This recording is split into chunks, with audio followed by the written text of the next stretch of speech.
pledge allegiance to the flag of the United States of America and to the republic for which it stands, one nation, under God, indivisible, with liberty and justice for all.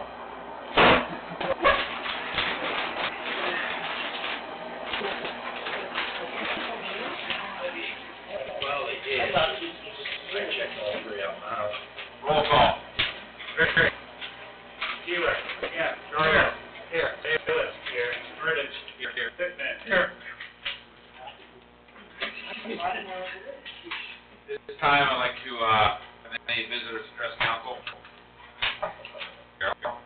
On Oak Street Hill, there's times when there's cars parked on both sides. If you're going up, you can't see a car coming down, and vice versa, and we've had it happen. Something needs to be done, either no parking on that hill or only on one side to park. Because you can't see, somebody's going to get hit.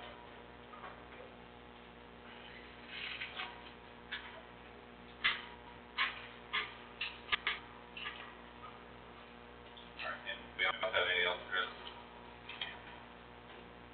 The fire hydrants were supposed to be being flushed. What's the situation with them? The last update, we flushed the north side of town.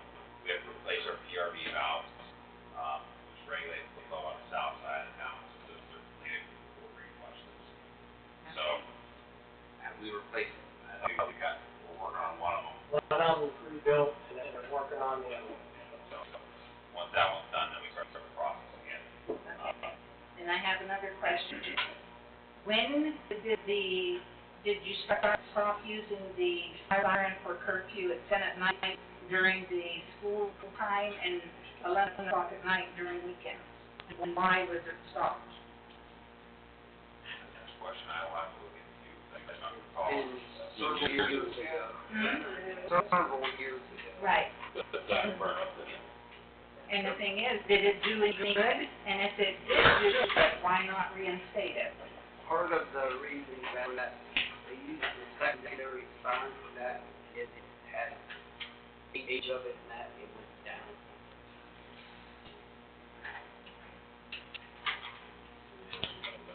Pardon me? Oh, yes, the building code book, what's the situation with the typing of it? We've got it typed, I just haven't had time. The village has had me dealing with 9 million draft files.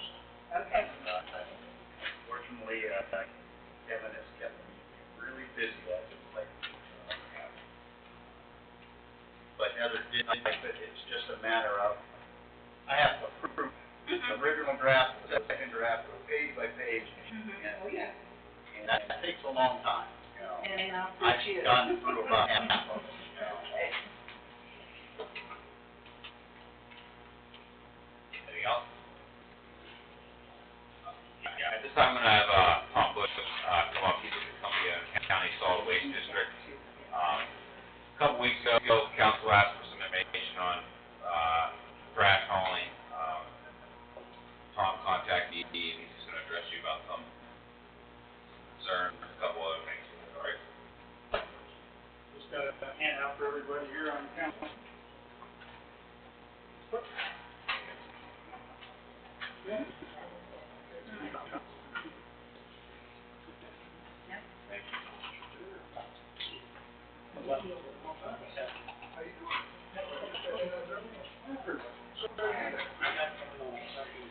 I've got some more refrigerator magnets. It's just parts on things that can be recycled. The bins out back here, everybody's interested. Sorry, help yourself to one out of reference. As the mayor said, my name is Tom Welch. I work for CCH Environmental Group. CCH Environmental Group is a local solid waste district that covers Columbiana County, Carroll County, and Harrison County. We're three counties we cover. We have an office out in Carroll that I work out of. I'm a community outreach specialist for CCH Environmental Group. Just a little bit of real quick background on solid waste districts. Solid waste districts were created by state law back in the 1980s. The basic idea for creating solid waste districts was try to reduce the amount of garbage going to landfills. The best way to reduce the amount of garbage going to landfills is by recycling. So that's basically what I do. Is my job with the solid waste district is try to promote recycling as much as possible. Every county in the state of Ohio is part of the local solid waste district. Many counties are part of a multi-county district like ours is, with 3 counties. And some are just a 1-county district, like the Green Team in Mahoney County. The Green Team is a solid waste district in Mahoney County, so every county in the state of Ohio is part of a local solid waste district. CCH Environmental Group, which is solid waste district, as I said, I work for. We put in these blue dumpsters out here behind the village hall, and we have 73 sites like that across the 3 counties. So we have a lot of different sites out there collecting a lot of recycling. A lot of sites here in Columbiana County, especially, the Tony ones get very heavily used. Salem and Columbiana they're getting slammed all the time. Salem and Columbiana sites are getting picked up 4 times a week, and they're still overflowing all the time they do get picked up. So they're being used very heavily, which is great. But there's still a lot more materials out there that could be recycled that's going to end up going to landfills. And that's one of the reasons why I'm here tonight, to talk about that just a little bit. But the solid waste districts, as I said, were created to try to reduce the amount of garbage going to landfills, because as everybody probably realizes, it's harder and harder to find new space for landfills. It's more expensive to find new landfills all the time, also to create new landfills. So, recycling is a good idea, just try to conserve some of that landfill space out there. There's a lot of other good reasons to recycle, though. Most of the things that we use in everyday life, the products, the bottles, like milk jugs, orange juice jugs, margarine containers, most of those things that we use in everyday life are made out of what we call non-renewable natural resources. There's only so much natural resources out in Europe that are used to make some of those products, and once it's all used up, it's gone forever. Aluminum cans are a great example. Aluminum cans are made from bauxite ore that are mined in South America, and there's just a very limited supply of that bauxite ore out there. So we need to recycle aluminum cans as much as possible, reserve some of that non-renewable natural resource, that bauxite ore, for future generations. So recycling is very important for that reason also. Recycling is very important also because when companies buy recycled materials to make new bottles, new cans, new glass jars, whatever, it generally takes about 50% less energy to make a new bottle or whatever out of recycled materials rather than using virgin materials and natural resources. So 50% less energy is a great reason to recycle also.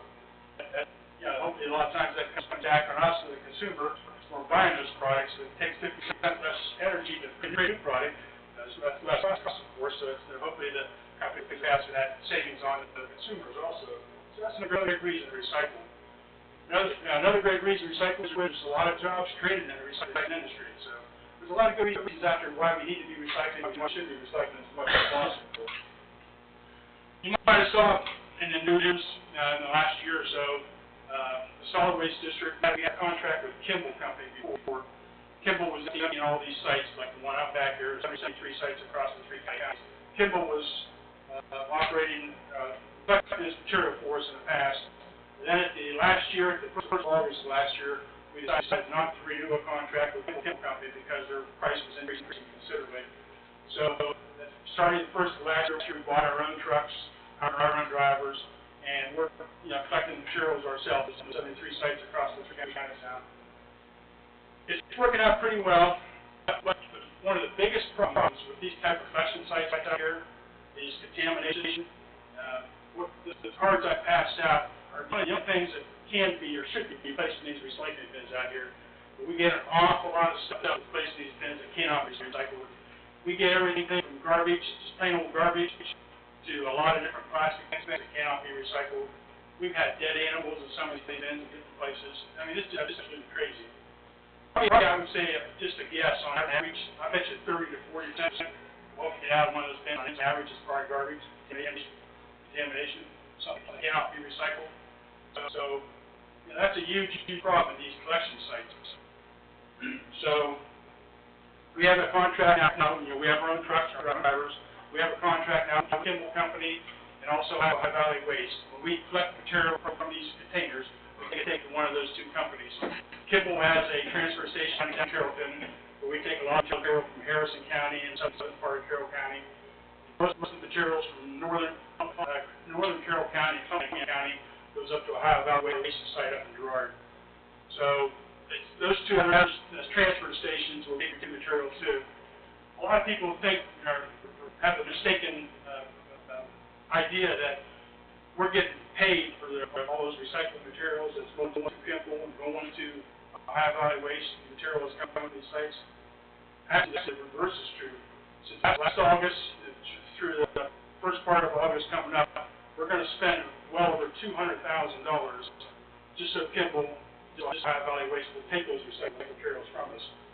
The main reason for that, part of the reason, of course, is lower commodity prices right now, lower prices that the companies are getting paid for recycled materials. But the main reason we have to pay well over $200,000 a year for the companies to take the recycled materials is because of the contamination problem, garbage. They have to pay a lot of money themselves to separate all the garbage out and take garbage to their own landfills. So that's another huge problem with these sites.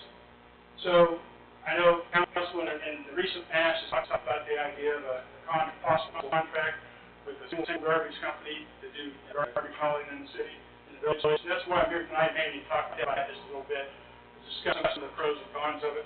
I'm not going to take very much time. I'll be trying to get this pretty quickly. Probably everybody's been following the local newspapers here recently about what's been going on in the city of Salem. Mayor Salem's talking about a contract with one company.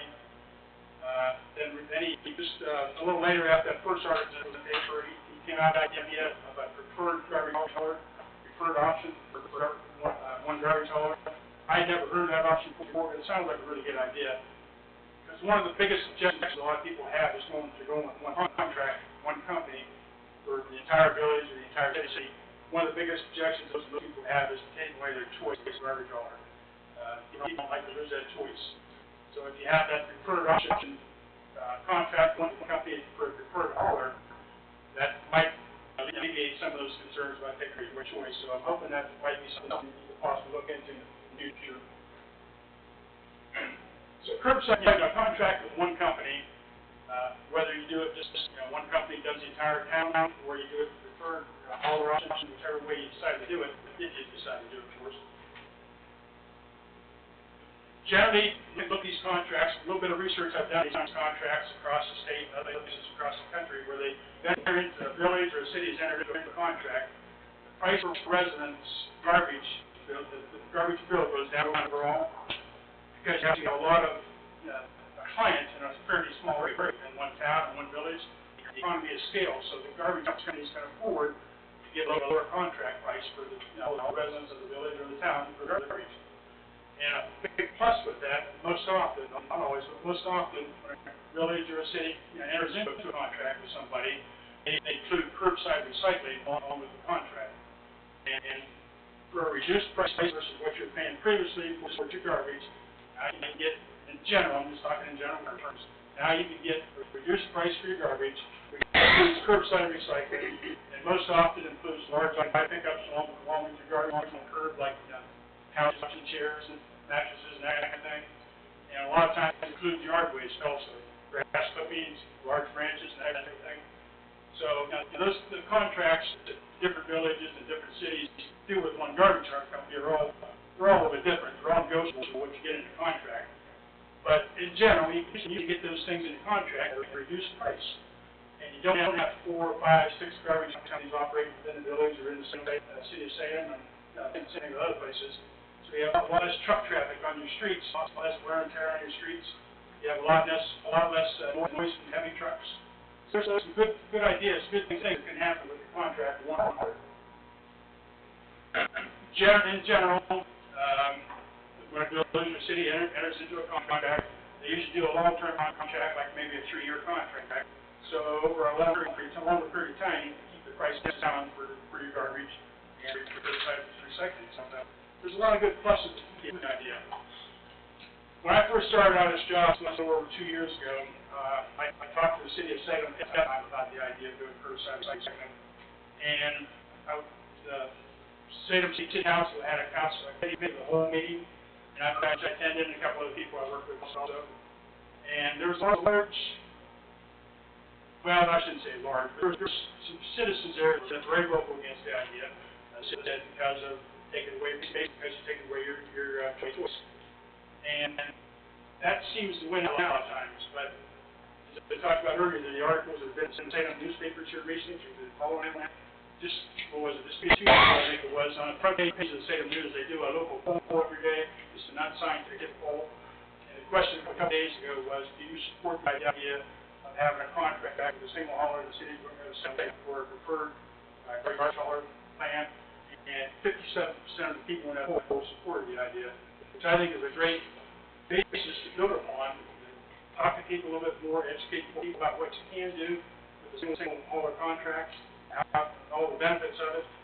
You got 50% in favor to start with. Hopefully you can, by educating, you can give people more information, you get a lot more people on board, and hopefully eventually the city council is going to go along with the idea. It's hard to tell, but that's what my hope is anyway. So, that's pretty much what I had. I just wanted, didn't want to take up a whole lot of your time, but I'm sure some people have questions, comments. I just want to see if maybe I have a short question and answer period, or just an informal discussion about it. If you have any ideas or any thoughts, one way or the other. I got one question. When you have a system like that, does the property owner pay the service, or do they pay the village or the city? From what I've seen, it can be either way. It just depends on how the contract is set up. The one contract that I looked at when I first started researching this was in Delaware County, just north of Columbus. There's 3 different towns, it's just Delaware County, that did a contract together for the 3 towns with one hauler. And the reason I started looking into those at first, the guy that's the township administrator for Genova Township in Delaware County, East Liverpool, his name Paul Wise. I knew Paul in the past when he worked from down in East Liverpool. We were on the County Planning Commission together at one time also. So I contacted Paul and started talking to him about it. They have it set up where in the 3 townships in Delaware County where the garbage hauler sends the bill directly to the residents. The city doesn't get involved with it, or the townships don't get involved with it one way or another. I see examples of both ways. You do it through the city, you work just directly between the resident and the garbage hauler. One other thing, there's people start thinking about condominium associations, apartment buildings, and those types of things. Those types of places are generally not included in a contract like this. It's generally just single-family residents, or maybe like 2-family residents, or something of that sort, that's included for this kind of contract. So the commercial garbage routes and the garbage routes, like say apartment buildings and condominium associations, that type of place, would still remain the same, most likely. But it all depends on how you would set up a contract with your town, with colors, or Regardless of the contract you sign, it wouldn't make it mandatory to have trash pickup, would it? Well, it depends on the type of contract again, once again. If you do the single hauler contract, like the case I was talking about, Delaware Township, if you want to have garbage, you have to go through that company that has a contract with it. Now, you don't have to have garbage workers, but you have to have some other options. Well, that's what I was asking. Do you need someone to have garbage pickup? If they want to have garbage, they have to go through that company they have a contract with. But like you said, there's nothing mandatory that makes them start having a garbage aspect that did not before. That preferred hauler option I talked about, that Mayor Berlin and something brought up here recently. The way I understand that, like I said, I never really looked towards until I read the article in the paper about it. But the way I understand that is, the city or the village, wherever has a contract with one hauler, preferably or hopefully, that the prices for residents that's in the contract is going to be cheaper, and you can do the curbside recycling also if you still use that company. But with that option or that way of doing it, other garbage companies can still haul in the village or the city, but you're hopefully going to get a cheaper price. You're going to get curbside recycling also if you go with that preferred hauler contract. Tom, is the curbside recycling, is that just where you divide up all your glass and your plastic and all that? Did they offer bins for it, or? Yeah. It's all a little bit different across different towns, different villages and everything also, but around here we do single-stream recycling. You throw everything that's recycled into the bins together. You don't have to separate everything. The 2 companies that we contract with, Kimball and High Valley Waste, they both operate MRFs, that's the industry saying for material recovery facility, where they take all the materials, all recycled materials, and separate everything themselves at their MRFs. It's also single stream recycling until it gets to the MRF, where they separate everything. So even if with curbside recycling, you would get one garbage container and one container for curbside recycling, a separate one. And you just throw everything that's recyclable in that curbside recycling container and put them out, depends on your schedule, of course, put them side by side off the curb. And one truck would pick up the garbage, and one truck would pick up, the curbside recycling. Except for Ohio Valley Waste has a kind of a neat, I just recently learned about it. Ohio Valley Waste has some dual compartment trucks. They sell a little bit smaller trucks also, where they have, the back truck is basically divided into two compartments. You can put garbage on one side and curbside recycling on the other. You can collect everything at the same time, the same route, so you don't have to have another second truck come along later, driving across the streets also. And as I said, Ohio Valley Waste is the trucks are a little smaller, so it's a little easier on the village streets also that way. Jim, I like the idea of curbside recycling, but we're already going from one of those multiple trucks at this point. And you stated that it's not so, but retail business, we have a monopoly. Next year it's gonna go up. It's gonna be more expensive. No way anybody's really gonna convince me different. You don't even have one hauler, price is through. Me personally, I don't think 3 or 4 trucks going around town damages the streets as much as the 5-day-a-week stuff. Well, I can say some examples of some research that was performed in, I think it was down in Minnesota, where they looked at the damage done by garbage trucks versus large semis versus just plain car traffic. The big difference that research shows that garbage trucks do make a big difference on the impact on the streets. Like I said in that research. I did just interrupt here. I did in your folder, it does actually have. I read it. Okay. So, I didn't find that information that we were doing studies. I understand your concerns, and, a lot of people voice that concern. But, it was just what was in the Saturday paper this morning, I guess it was, the lady that went to city council last night, and, she was part of a committee association here in Texas. But she was saying that she did not want the city of San, tell them that they could use for the garbage. But the idea of a contract with the city contracts, the village and the city contracts, that's better than you do, I'm sure. When you enter into a contract or something, you're gonna put it out for bids, try to get the lowest bid, the best bid. You're gonna do the same thing with, garbage and curbside recycling. And one point I've neglected to make, which I think I should bring up right now, is my own feeling is garbage and curbside recycling is an essential village service, just like police protection, fire protection, water and sewer, streets, gas aggregation, electric aggregation. Those are all basic city services or village services. To me, garbage and recycling should be the same thing. Just one other point I want to make real quick, I'll get back to what your comment was there, Jim. One thing I forgot to make also, as I've mentioned several times, huge contamination problems in these bins out here, probably on average 30-40% contamination. Curbside recycling is by far the best way to reduce the amount of contamination with the recyclables. It's coming from one individual house. If it's the contract that the city has with one hauler, keeps an eye on it. There's organizations out there like the Recycling Partnership, which is a national nonprofit group, which is funded by large industry like Coca-Cola and Pepsi and some others. They have programs where they work cities and villages, and they go around and help inspect the curbside recycling, make sure there's no garbage contamination. They have different things, so they tag them or they leave a note for the people and things like that to try to reduce the contamination even further. But as I said, the curbside recycling is by far the best way of reducing the amount of contamination out. It's by far much better than these sites and other options.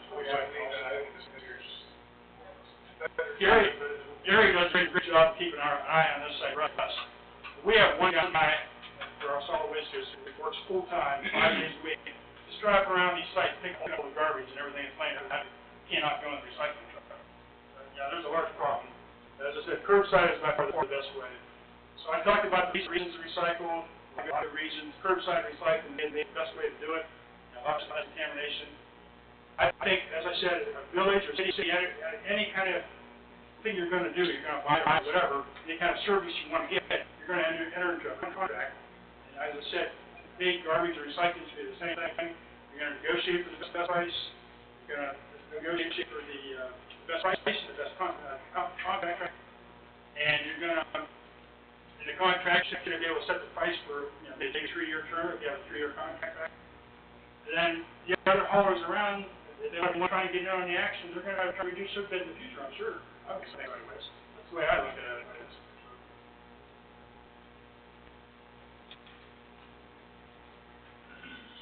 You guys request some information is for, there's also a couple reports, studies, things like that. Like I said, I won't go too much, if you guys want to discuss, or if I do a committee meeting. I had the opportunity to talk to, Mayor Flynn, Salem there, on the hauler program. He has a little more research on it there, like I said, I applied you some information, for some communities that have done it, which they have seen the benefits of it, so if you guys want to have an opportunity to take a look at that, there is some benefits on, I think one of the huge benefits is recycling. A lot of people, some people aren't concerned about it, but it's something that we have to be concerned, and we have to worry about the next several generations behind us, so, it's something we probably maybe, at the bare minimum, provide in our current legislation, which I do have in there, an option for curbside recycling. I know Columbiana and Salem both have that option in their legislation, where you can, contact your hauler for, curbside recycling. They all do provide it, there's just a fee associated, at the same time, so, the first part is the same thing, federal contract, they pick up large stick items like sticks, brass, debris, City of Hudson does that, large items like couches and stuff like that, you can put out there, and you can put in that contract where they're required to pick it up. So, as the village goes around once a year, picking up sticks twice a year, if you have a limit price up in June, you're stuck with that limit until, in October, where now it's put out there, you can require the garbage truck to pick up, so. Just take a look at it, if you guys want to discuss it further, maybe you should sit a committee meeting on it, retreat, something like that. So I say, I just want to put a comment, as the mayor mentioned, the city of Salem has a ordinance in place where they require all the garbage companies to, offer curbside recycling. But as he also said, it's an additional fee inside the garbage bill, so there are many people who are gonna go that route. With one contract with one hauler or a third hauler, you get the garbage reduced price, you get the curbside recycling, large items, garbage waste all together in one package, hopefully you can go that route, so. Just a thought there. I appreciate your time, thank you. Thank you very much, appreciate it. Thank you. Yep. Do you have any other business like to come to council? All right. Moving on to the June 20th, 2018 council meeting in June tax report, June bank reconciliation. Make a motion, we approve all minutes and reports. Any discussion? Roll call. Carlo. Yes. Steeler. Yes. Bailiff. Martich. Yes. Tippman. Yes. All right, moving on to finances. Bismarck? General fund, $24,999.69, police, $33,249.34, street, $16,890.89, cemetery, $4,145.04, chapel, $118.45, artisans, $158, police disability pension, $1,972, fire, $13,754.73, EMS, $4,883.74, water, $31,709.13, sewer, $15,774.58, lab, $4,763.09, water debt, $9,510.25, for a total of $159,007.65. Make a motion, warrants be drawn, Any discussion? Roll call. Carlos. Yes. Steeler. motion to approve cash summary. Any discussion? Roll call. Carlo. Yes. Keeler. Yes. Bailiff. Yes. Burdick. Yes. Pittman. Yes. Also make a motion to transfer $20,000 to the street fund from the general fund. Second. Any discussion? Roll call. Carlo. Yes. Keeler. Yes. Bailiff. Yes. Burdick. Yes. Pittman. Yes. Is there any other business under finance at this time? Moving on to correspondence. Oh, sorry, legislation, sorry. First, we read resolution 18-2620, an emergency resolution adopting the tax budget for year 2019. Again, that's resolution 18-2620. I'd like to make a motion to suspend the rules to pass ordinance 18-2620 as an emergency. Second. Any discussion? Roll call. Carlo. Yes. Keeler. Yes. Bailiff. Yes. Burdick. Yes. Pittman. Yes. I'd like to make a motion to pass ordinance 18-2620 as an emergency. Second. Any discussion? Roll call. Carlo. Yes. Keeler. Yes. Bailiff. Yes. Burdick. Yes. Pittman. Yes. All right. Anything other legislation at this time? Moving on to correspondence. I received a letter from Sue Simpson. She currently resigning from her position as both the Oakdale Cemetery and Shade Tree Commissioner. She's going to move into retirement now. She's worked for 16 years for the village. I really appreciate her service. At this time, we've asked a motion from council accepting the resignation from Sue. I'll make that motion. Second. Any discussion? Roll call. Carlo. Yes. Keeler. Yes. Bailiff. Yes. Burdick. Yes. Pittman. Yes.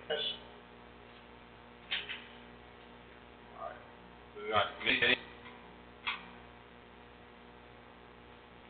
Commissions. We talked about the planning, with the building code that falls under the, planning commission. We've been pretty slammed on several projects. Once we get caught up on those, we'll be reviewing that, but they're getting back to, planning commission, and then for council's review. Parks. Doug Evans. We're working on our program, revamp, reestablish, and probably for next year. So when we get more details, we'll get that out. All right. Moving on to police. Howard? Yeah, when the council, you get it right, get, and training, with permission to send Officer Madison, Force Resource Officer to training in Columbus for a week. Trevino said he'd pay the cost of the schooling, along with pick up the room board and the meals for that week. He'll get a discount, government discount on the motel down there, so we'll provide the transportation. That won't be till October, but hey, Phillips was fast, we didn't get him in last year. We should go ahead and get him in now. I'll make that motion. Any discussion?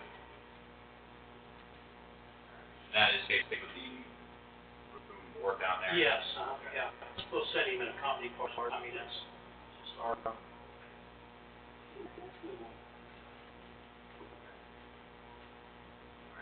Roll call. Carlo. Yes. Keeler. Yes. Bailiff. Yes. Burdick.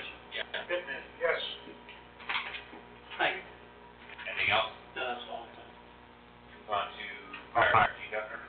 I got a grant from the state fire marshal's office for $10,000. I need to add 3,800 to it, 24 gas devices and the gas monitor.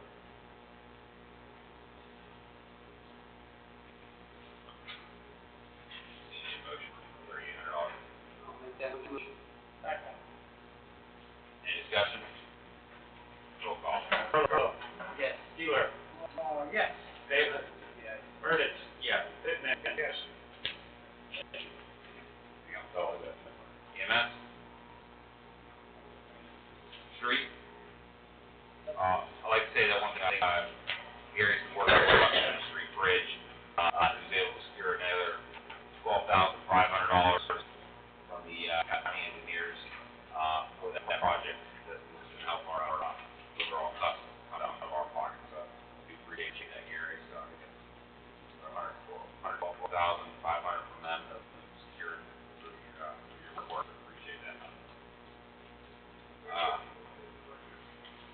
Anything else under street?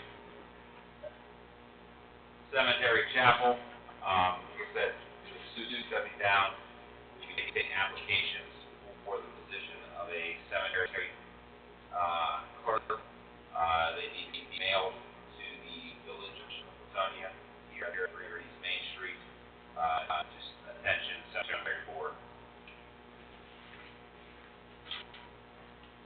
Water. So, Chris? Three quick things. First violation, I set up for uncut grass. I made it known that if that's 7 to 10 days and the grass needs to cut again, that I wasn't gonna notify him, I was just gonna cut it. And Al Hinton is doing that, so I think the grass for the most part is pretty good. So, I finally got 100% of the rental registrations. Now, I started that March 30th, I finished it up in July. I would like to know if the council would entertain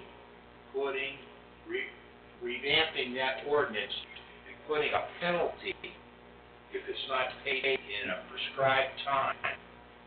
And the penalty would have to be painful for it to work. Right now, it's $10 a unit, and when you think a person is getting between, $400,000 a month for a house, for a rental unit, they're making money plus the deduction on their taxes. $10 per unit, and if you don't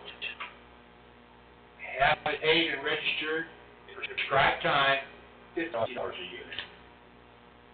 It'd save you going to court, for the most part, because it will scare the bejesus out of most of these people. They would pay it on time. Legislation out, and then, council wishes at that point to redraft something, but you know, I think at some point, we probably have to put a deadline on the $50, at that point, if they haven't paid that either, we wanna go, obviously, to fine. Right? You want me to write something up? You wanna write it up? Council, that's what they wanna do. I don't have much over that, We had discussed putting out legislation months ago to review that and that fee. So, yeah, we need to get that done. Big dog fee, which you guys want to set, and Well, we could, I think we could be in agreement that we need to increase the fees, but we need to have the communicating to determine what we want to increase it to. As Mr. Good stated, $1,000 a month, we're going to give back $50. I think it's extended that. And after so many strikes, whatever amount you decide on per day. I'm just looking for something that will scare them into paying. 60% of the people pay on time. Probably 30% of the people forget about it. You'd be less likely to forget about it if you knew it was going to be painful. So, all right. Well, what I'll do is I'll set a committee meeting for next month, for next meeting. Bill, meantime, we can, let the legislation, print out copies, and get the, council members that, registration. okay, what do you want me to get now? Get a copy of the legislation. Okay. Current legislation. Current legislation. Drop it off in their boxes or, get out to them. Next thing. That's it? Anything else on that night?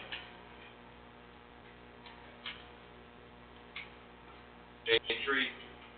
I just wanted to mention and thank Sue Simpson for all her hard work on the Shade Tree Mission. I worked with her a lot on that. She's put in about a decade to serve it. She was very dedicated towards making it a program work, and I appreciate all of her efforts and work volunteering towards that, and it's made a difference. She did all the paperwork for the Tree City USA Award, and put a lot of things together. Yeah, did a lot of hard work working with tree removals and plantings and such. I just want to thank you for serving. Since Ms. Simpson is retiring, she has done a great job for the years.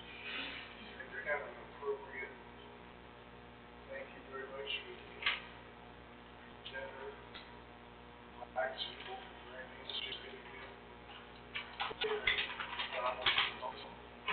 Whatever guy you guys want. Go get that. Okay. Thank you. No problem. Yes, I do appreciate, like I said, she works for 16 years. Some years she's volunteered, on a lot of stuff there, for the years, so we thank you for her service for the years.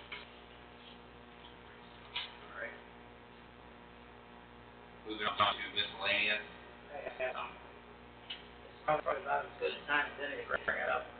I'd like at this time, I would like to go on the record as not being in favor of the splash pad. One reason is I have some concerns, and I have quite a few people that come to me that have a lot of concerns about it.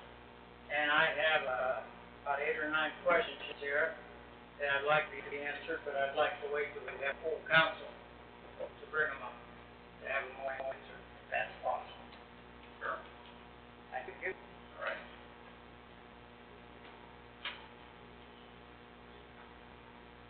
All right, festival that we have coming up in September, 8th and 9th.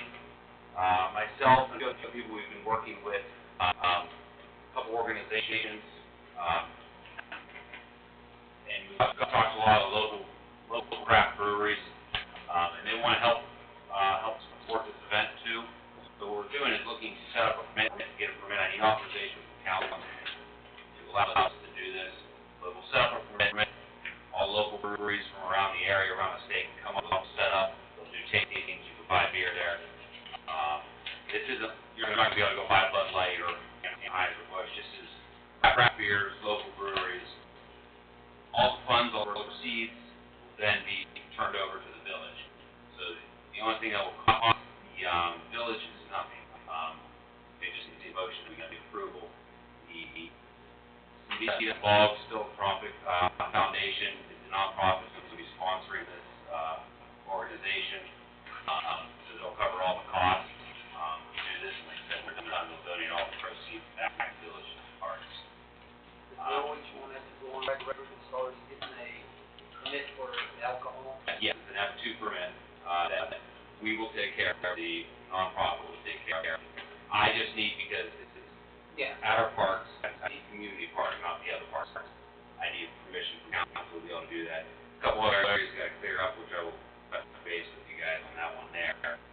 But this isn't just going to be open, free reign, there's going to be a corner up area, tent and everything. This is going to be in conjunction with the Team Festival that's going on. But like I said, it's going to, all the breweries are pretty much interested in doing this to help the village, and help sponsor the village and park and everything like that. So, if possible, if I can get permission from council to apply for that, to involve all safety codes, laws, and those laws, be able to do that. It's your nonprofit. Yeah, my nonprofit, not the village, the nonprofit, I'm asking the village itself for permission to use it. I'll make a motion. I'll second. Any discussion? Roll call. Perla. Yes. Keeler. Yes. Bailiff. Yes. Erdich. Yeah. Pittman. Anything else under miscellaneous? All right. Moving on to the village, I've been in contact with Kathy, Pastor Cynthia, the First United Methodist Church here, and this is open to public. This is open to all communities outside of Latonia. One of the major issues that we are facing in our communities and outside the other communities is an opioid addiction problem. We spoke about 2 years ago, myself and some of the other pastors, on what we can do to help with the community start to overcome this. We've come up and the First United Methodist has really spearheaded this project, but it's to help families with people who are addicts, and anybody concerned to get information on how to get recovery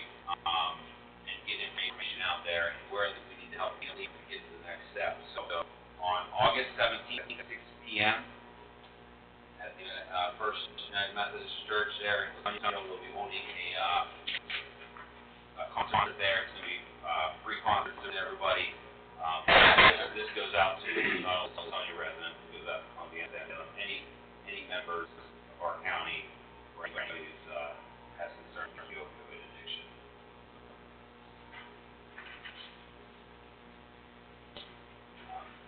The next thing is I'd like to thank the community for showing up for the, pancake breakfast. We raised a little over $800, just in one day for that, so I do appreciate the community for that.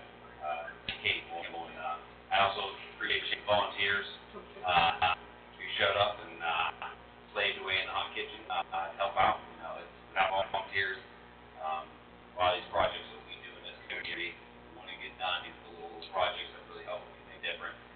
So I'd like to thank my volunteers. I have to thank Cheryl for so spearheading everything. The others, Jimmy always show up, Jim keeps you there. So I do appreciate it. Once again, thanks to the community for helping out on that. The next one is December, January. Look forward. Okay. Good. All right. Anything else on the good of the village? All right.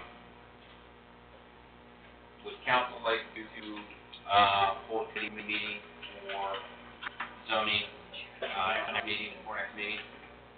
Okay. 6:30, sufficient? It's 6:30, yeah, it's 30 minutes without a covers all. Is that enough time for you, Bill? Zoning.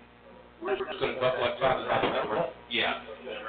Yeah, 6:30, good for me. Gary, do you have anything? All right, I'll set the Next meeting. yeah, which will be on August 1st. So, next meeting, August 1st, will be held at 7 p.m. for regular council meeting. And then we will have before that, we'll have a mini meeting for zoning, rental legislation. At 6:30. Have any other, business at this time? Not, I'm